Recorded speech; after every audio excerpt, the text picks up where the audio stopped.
السلام علیکم ناظرین، میں ہوں سالک مجید۔ آپ دیکھ رہے ہیں جب پاکستان ویڈیوز۔ آج ہے 17 ستمبر 2025۔ شکر ہے سیلاب کا پانی تمام جگہوں پہ دریاؤں میں نیچے جا رہا ہے، اس کی سطح گر رہی ہے، اور وہ تمام لوگ جو اپنا گھر بار چھوڑ کے باہر بندوں پر یا ریلیف کیمپوں میں بیٹھے ہوئے ہیں، انہیں اب یہ دوبارہ امید ہو رہی ہے کہ وہ جلد اپنے گھروں کو واپس جا سکیں گے۔ جن کے گھر متاثر ہوئے ہیں، تباہ ہو گئے ہیں اور کافی تباہی ہوئی ہے، ان کے لیے حکومت نے بھرپور امداد اور کیش رقم اور 1 مہینے کا راشن اور 1 مہینے کا بجلی کا بل معاف کرنے کا اعلان پہلے ہی کر دیا ہوا ہے۔ اس لیے امید کی جا رہی ہے کہ چیزیں بہتر ہوں گی۔ ستلج میں بھی سیلاب جو ہے وہ تھم رہا ہے، دریا میں پانی کی سطح نیچے گر رہی ہے، چناب میں بھی نیچے گر رہی ہے، پنجنت کے مقام پر بھی پانی کے بہاؤ میں بھی کمی آ رہی ہے اور سطح اس کی نیچے جا رہی ہے، اور گڈو براج جہاں سب سے زیادہ پانی پہنچنے کا اندازہ لگایا گیا تھا کہ شاید 9-10 لاکھ کیوسک پانی آئے گا، تو ایسا نہیں ہوا، وہاں 6 لاکھ کیوسک سے کچھ زیادہ پانی آیا ہے، اور اب اس کی سطح بھی نیچے گرنا شروع ہو گئی ہے۔ تو اللہ کا شکر ہے کہ اب سیلاب کی جو تباہ کاریاں تھیں ان میں کمی آئی ہے۔ اگرچہ ابھی کچھ جگہوں پر، کچھ شہروں میں، کچھ علاقوں میں بارشوں کا امکان بتایا جا رہا ہے، لیکن اب وہ بارشیں ایسی نہیں ہیں کہ ان سے کوئی خوفناک تباہی ہو۔ تو اللہ نے کافی ہماری آزمائش کر دی، سبق بھی دے دیا، اب ہمیں سیکھنا چاہیے اور آئندہ کے لیے بہتر تیاری کرنی چاہیے۔ وفاقی اور صوبائی حکومتوں نے اب اس بارے میں غور شروع کر دیا ہے کہ اگلے مونسون کے لیے ابھی سے تیاری کی جائے، اور کلائمیٹ چینج کے حوالے سے جو ضروری اقدامات لینے ہیں وہ لیے جائیں۔ تو یہ اچھی بات ہے کہ اب وفاقی اور صوبائی حکومتیں اس بارے میں غور و خوض کر رہی ہیں۔ اچھا جی، ایک طرف تو ملک میں ظاہر ہے کہ یہ سیلابی صورتحال ہے، اور اس میں پنجاب میں سب سے زیادہ جو ہے وہ ٹائم لگا ہے سیلاب کو، اور اس میں وزیر اعلیٰ پنجاب مریم نواز شریف نے بہت کام کیا، اور ان کے ساتھ ان کے وزراء نے، خواتین وزراء نے بھی اور مرد وزراء نے بھی بہت علاقوں میں ان کی ہدایت پر جا کر وہ لوگوں کے پاس بیٹھے، ملے، ان کے مسائل حل کرنے کے لیے وہاں موقع پہ موجود رہے۔ تو یہ ایک اچھا کام ہے، اپریشیٹ کرنا چاہیے۔ کچھ وزراء ناسازی طبیعت کے باوجود وہاں پہنچتے رہے، جاتے رہے۔ تو جن لوگوں نے اتنی محنت سے، اتنی کمٹمنٹ کے ساتھ سیلاب زدگان کے ساتھ رہ کر، اپنا وقت گزار کر ان کے مسائل حل کرنے کے لیے توجہ دی ہے، ان سب کا شکریہ، اور ان کو اپریشیٹ کرنا چاہیے، ان کی تعریف کرنی چاہیے۔ سیاسی اختلاف اپنی جگہ ہے، آپ کسی سے بھی کر سکتے ہیں، لیکن جب کوئی اچھا کام کر رہا ہو تو اس کو سراہنا چاہیے۔ اور یقینی طور پر پنجاب حکومت کے وزراء نے، خود وزیر اعلیٰ نے مصیبت کی اس گھڑی میں اور مشکل لمحات میں لوگوں کا ساتھ دیا۔ ہر جگہ وہ خود پہنچے اور انہوں نے یہ احساس دلایا کہ ریاست ماں کی طرح ہوتی ہے اور کسی کو بے یار و مددگار نہیں چھوڑا جائے گا۔ ان کو مشکل حالات میں ان کے ڈوبے ہوئے گھروں سے نکالا بھی گیا، ان کو بحفاظت دوسری جگہ منتقل کرنے کے لیے انتظامات کیے گئے، کشتیوں کے ذریعے اور امدادی ٹیموں کے ذریعے، اور اس کے بعد ان کے مال مویشیوں کو بھی منتقل کیا گیا، انہیں بھی کھانے پینے کی غذا چیزیں پہنچائی گئیں، اور ان کے مال مویشیوں کے لیے بھی چارہ اور اس کا بندوبست کیا گیا۔ اور اب پوسٹ جو فلڈ ہے اس کے لیے ایک الگ چیلنج ہوگا، کیونکہ بعض علاقوں میں پانی کھڑا رہے گا، اور وہ پانی جو ہوتا ہے وہ پھر مختلف جراثیم کو جنم دیتا ہے، یا خاص طور پہ مچھروں کی بہتات ہوتی ہے جو مختلف بیماریوں کو پھیلاتے ہیں، تو ان سے نمٹنا ہوگا، جس کے لیے حکومت کے محکمہ صحت اور ضلعی انتظامیہ جو ہے ان کو متحرک رہنا پڑے گا۔ ڈینگی اور دیگر جو بیماریاں ہیں ان کے مسائل کو نمٹنے کے لیے تیار رہنا ہوگا۔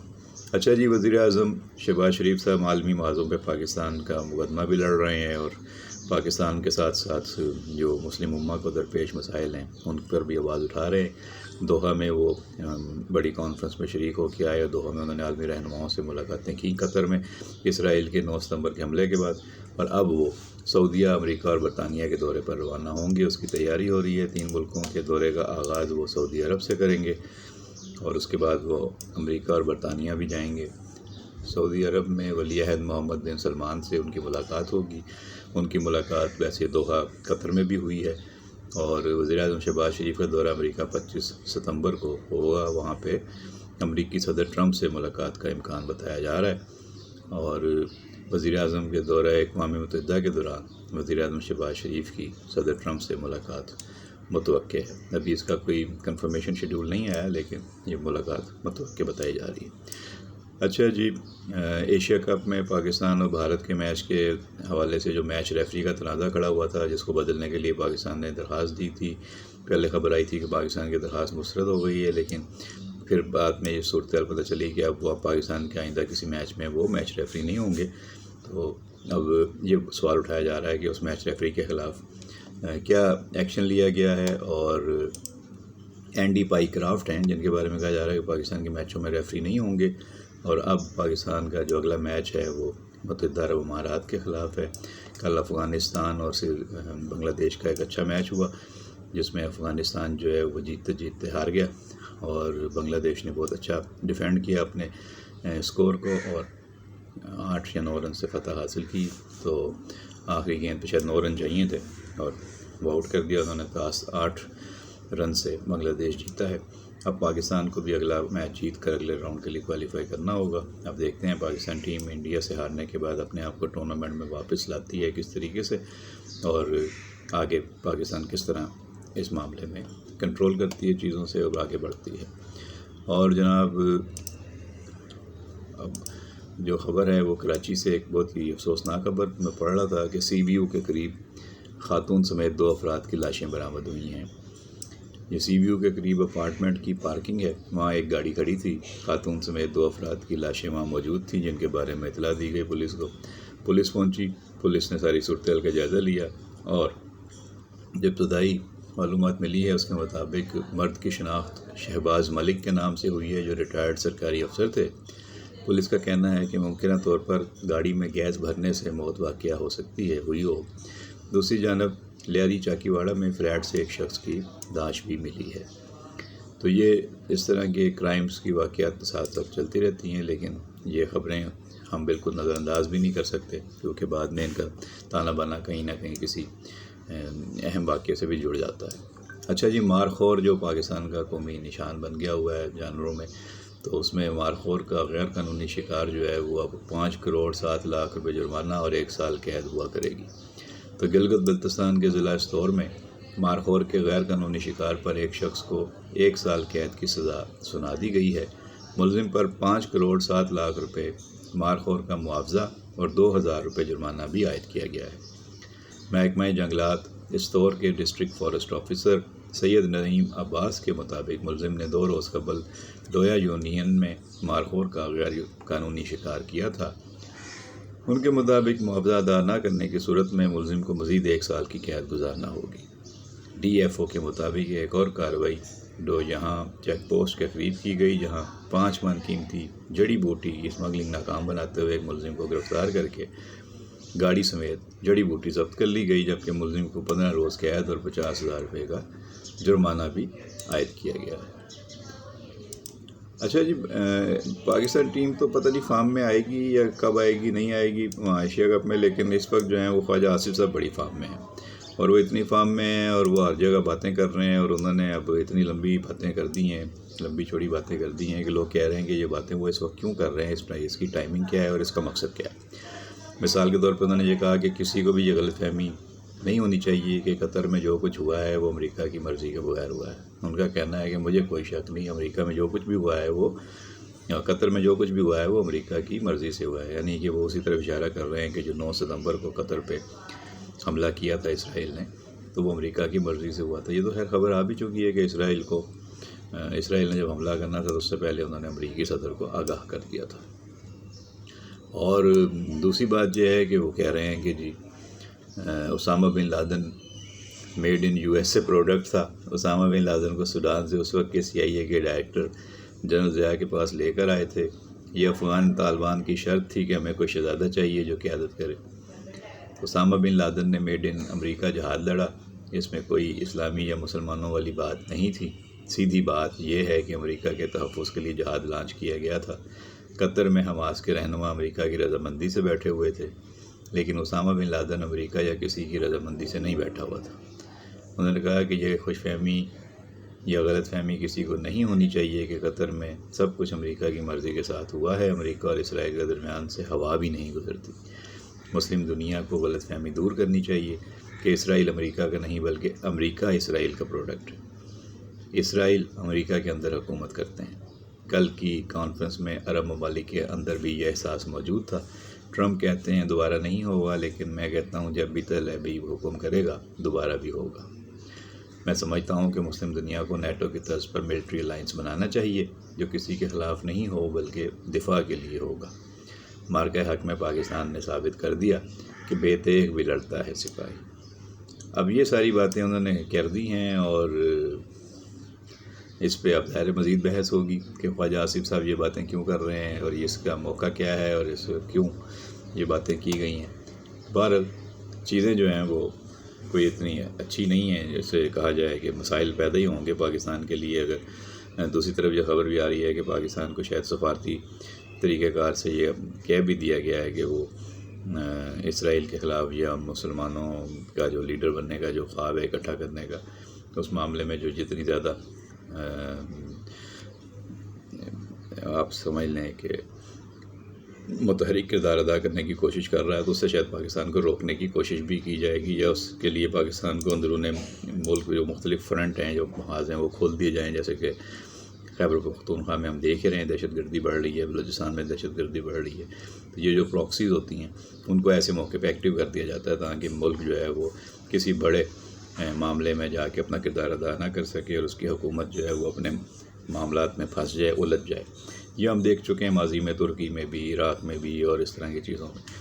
تو پاکستان کو بھی چوکنا رہنا ہوگا اور پاکستان کو بھی اس طریقے سے اپنا جو ہے وہ خیال رکھنا ہوگا۔ اچھا جی، وفاق نے گلگت بلتستان کو ٹیکس فری زون تسلیم کر لیا ہے۔ یہ خبر آئی ہے کہ گلگت بلتستان کو ٹیکس فری زون تسلیم کرتے ہوئے تاجروں کے مطالبات مان لیے گئے ہیں۔ طریقہ کار پر بدھ کو دوبارہ اجلاس ہوگا۔ رکن وفاقی کمیٹی برائے سوات پورٹ ایشو صدر Peoples Party G B O member G B assembly Amjad Hussain advocate نے ٹیلی فونک گفتگو میں بتایا ہے کہ آج وفاقی کمیٹی کے اجلاس میں گفتگو کرنے کی باری نہیں آئی، جبکہ حفیظ الرحمان مکمل خاموش رہے اور ان کا خاموش رہنا ہی بہتر تھا۔ ان کے ایک سوال کے جواب میں کہنا تھا کہ سوست دھرنے پر کوئی کریک ڈاؤن نہیں ہونا ہے، لیکن وہاں موجود لوگوں کی عادت ہو گئی ہے کہ دھرنے پہ کریک ڈاؤن کی جھوٹی خبر پھیلاتے ہیں۔ انہوں نے کہا کہ وزیر اعلیٰ گلگت بلتستان نے گلگت بلتستان کی بھرپور نمائندگی کرتے ہوئے ٹیکس فری زون کا دفاع کیا ہے۔ یاد رہے کہ تاجر اپنے مطالبات لے کر گزشتہ 2 مہینے سے سوست کے مقام پر دھرنا دیے بیٹھے تھے۔ تو یہ اس طرح کی باتیں وہاں سے اطلاعات سامنے آ رہی ہیں۔ اب دیکھیں اس پہ جو اپڈیٹ ہوگا وہ آپ کو پہنچائیں گے۔ پنجاب میں ایک مرتبہ پھر شدید بارشوں کے نئے سلسلے کی پیشگوئی کی گئی ہے اور یہ پنجاب بھر میں منگل سے لے کر 19 ستمبر تک بارشوں کا امکان بتایا جا رہا ہے، جس میں راولپنڈی، مری، گلیات، لاہور، گجرات اور سیالکوٹ متعدد شہروں میں بادل جم کر برسیں گے۔ 18 اور 19 ستمبر کے دوران بڑے شہروں کے ندی نالوں میں طغیانی کا خدشہ ہے۔ تو یہ بھی ایک سپیل ہے، تو اللہ کرے یہ بھی خیر خیریت سے گزرے اور اس کے بعد جو ہے وہ پاکستان اپنی چیزوں کو سیلاب کے حوالے سے بہتر کرتے ہوئے تو ریلیف کے کاموں پہ زیادہ توجہ دے۔ کل وزیر اعلیٰ سندھ نے بات کی ہے، اجلاس کیا ہے انہوں نے کہ جی سیلاب آ گیا ہے اور اب کچے میں جو ڈاکو ہیں وہ اپنے علاقوں سے باہر نکلے ہوں گے، تو لہٰذا کچے میں آپریشن تیز کیا جائے، ڈاکوؤں کا کلا گامہ کیا جائے۔ آپ کو بتاتا چلوں کہ جب یہ الیکشن ہوا تھا، جو لاسٹ الیکشن ہوا جس میں پیپلز پارٹی جیتی، تو اس کے بعد چیئرمین پیپلز پارٹی بلاول بھٹو زرداری نے سندھ کے وزیر اعلیٰ سید مراد علی شاہ کو، ویسے تو جو بھی ان کا ایک پورا الیکشن منشور تھا اس پہ عمل درآمد کرنا ہے، لیکن 2 پوائنٹ ترجیحی بنیادوں پر انہوں نے کہے تھے کہ ان پہ فوکس کریں۔ ایک تو سندھ میں سے کچے کے ڈاکوؤں کا خاتمہ کریں، دوسرا جہاں پہ جو ہے وہ لوگوں کو پینے کا صاف پانی فراہم کرنا ہے، اس پر اقدامات کریں۔ تو اس پہ وزیر اعلیٰ کی توجہ ہے اور اب انہوں نے سندھ سے کچے کے ڈاکوؤں کو صفایا کرنے کے لیے وزیر داخلہ کو اور پولیس کو ٹاسک دیا ہے۔ دیکھیں اس سلسلے میں آنے والے دنوں میں ہم کتنی کامیابیاں دیکھتے ہیں۔ ابھی بھی جو کچھ کامیابیاں پولیس نے اور ان کے محکمہ داخلہ نے بتائی ہیں اس میں کافی ہتھیار برآمد ہوئے ہیں، کافی لوگ مارے گئے ہیں، پکڑے گئے ہیں، لیکن چونکہ ابھی بھی ڈاکوؤں کی کارروائیاں جاری ہیں اس لیے یہ نہیں کہا جا سکتا کہ صورتحال اطمینان بخش ہے۔ اس کو بالکل زیرو پر لانے کی کوشش کرنی چاہیے، اقدامات کرنے ہوں گے اور یہی ہدف ہونا چاہیے۔ اچھا جی، کے الیکٹرک نے بارشوں کے دوران بہتر کارکردگی کا مظاہرہ کیا ہے، جس پر لوگ اس کی تعریف بھی کر رہے ہیں۔ خاص طور پر جن علاقوں کو لوڈ شیڈنگ فری قرار دیا گیا ہے وہاں پہ صورتحال بہتر رہی۔ بارش کے دوران بھی کئی علاقوں میں بجلی کی سپلائی جاری رہی اور کے الیکٹرک کا مجموعی انتظامی ڈھانچہ جو ہے وہ مستحکم رہا۔ کئی جگہ پہ جو ہے وہ بجلی گئی تھی، کئی جگہ پہ بجلی بند کی گئی کیونکہ وہاں پہ کنڈے یا اس طرح کے انتظامات ہوتے ہیں، تاریں لٹک رہی ہوتی ہیں اور کرنٹ لگنے کا خطرہ ہوتا ہے، تو اس لیے وہاں پہ بجلی بند کی جاتی ہے۔ لیکن مجموعی طور پر لوگوں نے کہا ہے کہ کے الیکٹرک کا نظام بہتر ہوا ہے، اور کے الیکٹرک نے خود بھی دعویٰ کیا ہے کہ اس کا جو بارشوں کے دوران جو سسٹم تھا وہ مستحکم رہا ہے، تو یہ اچھی بات ہے۔ اس میں مزید جتنی بہتری ہے وہ اور اچھی بات ہے۔ لوگوں کو بھی کہ الیکٹرک کے ساتھ تعاون کرنا چاہیے، بارشوں میں برسات میں خود کو بجلی کے کھمبوں سے تاروں سے دور رکھنا چاہیے۔ میں دیکھ رہا تھا کہ چائے کے ہوٹلوں میں اور اس طرح مختلف مقامات پہ جو بڑے بڑے ہائی ٹینشن وائرز ہیں اور ان کے جو بڑے بڑے پول ہیں، کھمبے ہیں، ان کے نیچے لوگوں نے اپنے ٹھیلے لگائے ہوتے ہیں، چائے کے جو ہیں وہ اسٹال لگے ہوتے ہیں، کرسیاں ڈال کے لوگ وہاں بیٹھے ہوتے ہیں، چائے پی رہے ہوتے ہیں، چسکیاں لے رہے ہوتے ہیں، لیکن یہ نہیں جانتے کہ یہ کتنا خطرہ ہے۔ تو اس پہ کہ الیکٹرک نے ایک آگاہی مہم بھی چلائی ہے، وہ بھی کافی قابل تعریف بات ہے، جس میں وہ کھمبا بولتا ہے اور کھمبا لوگوں سے باتیں کرتا ہے کہ بھائی میں کھمبا بول رہا ہوں، تم لوگ میرے پاس کیوں آ گئے ہو، اتنا قریب کیوں آ کے بیٹھ گئے ہو، تمہیں پتہ ہے یہ خطرناک ہے، یہاں سے دور ہو جاؤ۔ تو وہ جو کھمبا بولتا والی کمپین ہے کہ الیکٹرک کی آگاہی کی، سوشل میڈیا پہ ویڈیوز کی صورت میں چل رہی ہے، وہ اچھی ہے۔ اس سلسلے میں سب کو اپنا کردار ادا کرنا چاہیے۔ بڑوں کی ذمہ داری ہے کہ وہ چھوٹوں کو بتائیں کہ بھائی اس میں کیا نقصانات ہو سکتے ہیں، اور جب بھی کہیں آپ کو اس طرح کا کوئی مجمع نظر آئے جہاں پہ زیادہ لوگ بیٹھے ہوتے ہیں۔ اس دن میں ایک شادی ہال میں دیکھ رہا تھا کہ وہاں پہ شادی ہال کے باہر ان کے جو ہیں وہ باربیکیو جو ہو رہا تھا وہ بالکل بجلی کے پول کے قریب ہو رہا تھا، تو ان کو سمجھایا بتایا۔ تو اس طرح کی چیزیں جہاں نظر آئیں ان کو سمجھائیں، بتائیں، نشاندہی کریں۔ ویڈیو پسند آئی ہو تو ضرور لائک اور شیئر کیجیے گا۔ چینل میں نئے آنے والے دوستوں سے درخواست ہے کہ چینل کو سبسکرائب کر کے گھنٹی کا بٹن دبا دیں۔ اپنا خیال رکھیں، بہت شکریہ۔